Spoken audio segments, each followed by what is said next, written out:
কষ্টের কাহিনী অনেক আছে, তবে কোনটা বেশি আপনারে কাঁদায় বলে?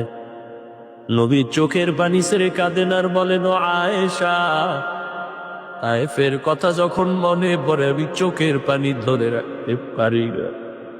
ও আয়েশা, আমি পাথর পেরিয়ে পেরিয়ে কষ্ট করে করে তায়েফে গেছি কালেমার দাওয়াত নিয়ে।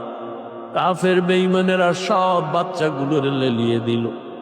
ওরা এই পরিমাণ পাথর মারলো বৃষ্টির মতো।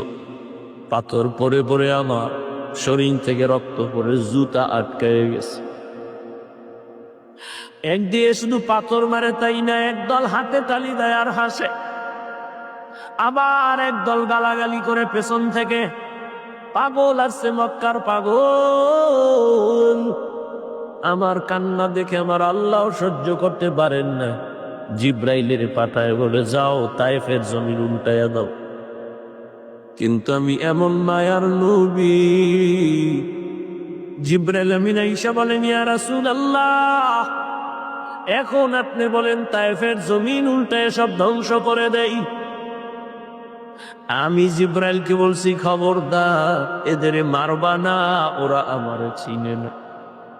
ওরা যদি জানতো আমি মক্কার বড় এতিম, আমি জীবনে আমি আব্বা বলে ডাকতে পারি নাই, মায়ের আদর পাই নাই, আমি কালেমার দাওয়াত দিতে আসছি, ওরা জানলে আর আমারে মারতো না।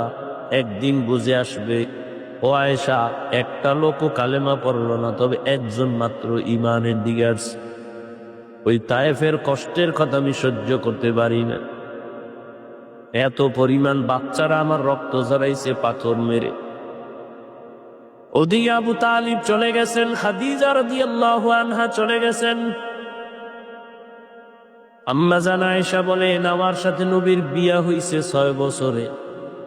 6 বছর নবীর ঘরে আমি আয়েশা আসছি, তখন আমার বয়স 9 বছর।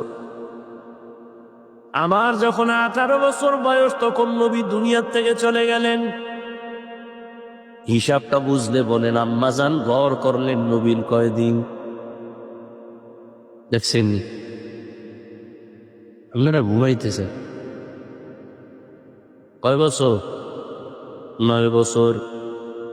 এখন তো আমগো বোনদের 18 বছরে বিয়েই হয় না। আবার একদল পাগল হয়ে গেছে, নেশা খাইয়া পাগল হয়ে গেছে, কি কয় নিজেও জানে না, খালি কয় বাল্য বিবাহ বন্ধ করো। বলে না বলে না? আল্লাহর আইনের সাথে বৃদ্ধাঙ্গুলি দেখাইতেছে, কয় বাল্য বিবাহ বন্ধ করো। ভাই মোবাইলওয়ালা মোবাইল